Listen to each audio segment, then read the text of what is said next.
चलिए दोस्तों बात करते हैं प्रश्न नंबर 9.3 की, क्वेश्चन नंबर 12 की। क्या कह रहा है क्वेश्चन, देखो समझो मेरी बात को। इसमें कहा है कि सिद्ध कीजिए कि एक चक्रीय समांतर चतुर्भुज एक आयत है। अब समझना गौर कर, इसने दो कंडीशन दी गई है। पहला तो वो समांतर चतुर्भुज है प्लस वह चक्रीय है, दो चीजें दी गई हैं। समांतर चतुर्भुज है, समांतर चतुर्भुज की कंडीशंस क्या होती हैं? आमने सामने के कोण बराबर होते हैं। चक्रीय चतुर्भुज की क्या होती है? आमने सामने के कोणों का योग 180 अंश होता है।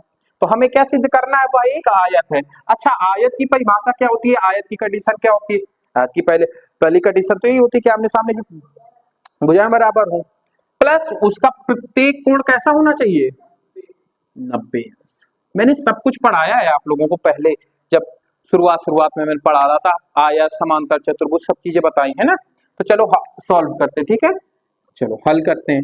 अब बात गौर समझना, आयत की कंडीशन क्या होती है कि ए बी बराबर होना चाहिए सी डी के। तो ए बी बराबर है सी डी के, प्लस ए बी समांतर होनी चाहिए किसके? सी डी के। तो ये तो भैया हमें दिया है कि नहीं दिया है? अब कहते भैया दिया कहाँ, ये बताओ। क्यों?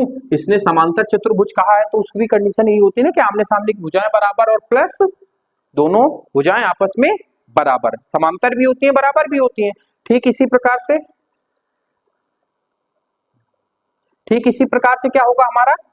एडी बराबर होगा किसके? बीसी के, और एडी ही समांतर होगा किसके? बीसी के। कहां से? तो ये भी हमें दिया है। और अगर आप और भी अभी भी नहीं समझ पा रहे हो तो इसको हम क्या लिख देंगे?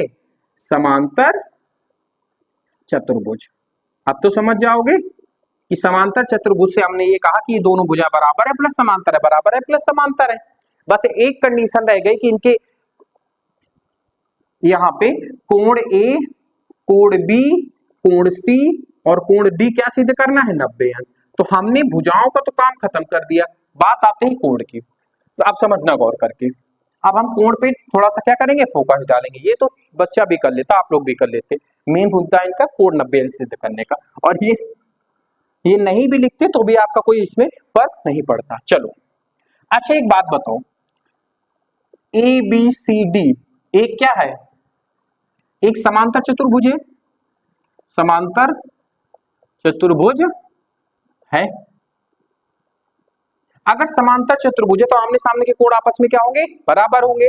तो कोण ए बराबर होगा कोण सी के, और कोण बी बराबर होगा कोण डी के। क्या यहां तक बात समझ में आई? दूसरा इसने क्या कहा है कि ए बी सी डी एक क्या है आपका? चक्रीय चतुर्भुज है। चतुर्भुज है कि नहीं? देखो इसने क्या कहा है, चक्रीय समांतर चतुर्भुज है। तो चक्रीय भी है और समांतर भी है। तो समांतर से कंडीशन हमने ये निकाल ली कि आमने सामने कोण बराबर होते हैं। चक्रीय से क्या निकालेंगे कि आमने सामने के कोणों का योग कितना होता है? 180 अंश। तो हम क्या कहेंगे? कोण ए प्लस कोण सी बराबर क्या होगा? 180 अंश। और हम ये कह सकते हैं समीकरण एक से कि कोण ए बराबर कोण सी है, तो क्या कोण सी की जगह ए नहीं रख सकते? क्या लिखोगे? समीकरण एक से कोण ए प्लस कोण ए बराबर 180 अंश। तो कोण 2a बराबर 180 अंश। तो कोण ए बराबर कितना हो जाएगा? 90 अंश। ये कोण हमने सिद्ध कर दिया। ठीक यही काम अगर चक्रीय चतुर्भुज होगा तो बी और डी का योग भी तो क्या होगा?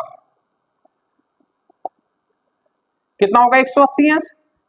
ठीक है, तो यहां फिर लिखेंगे कोण बी प्लस कोण डी बराबर क्या होगा? 180 अंश। अब यहां से समीकरण 2 से,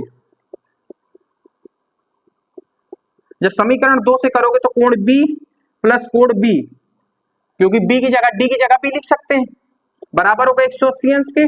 तो कोण बी बराबर 180 अंश। तो कोण बी कितना निकल के आएगा? 180 भागे 2, मतलब कहीं ना कहीं ये 90 अंश।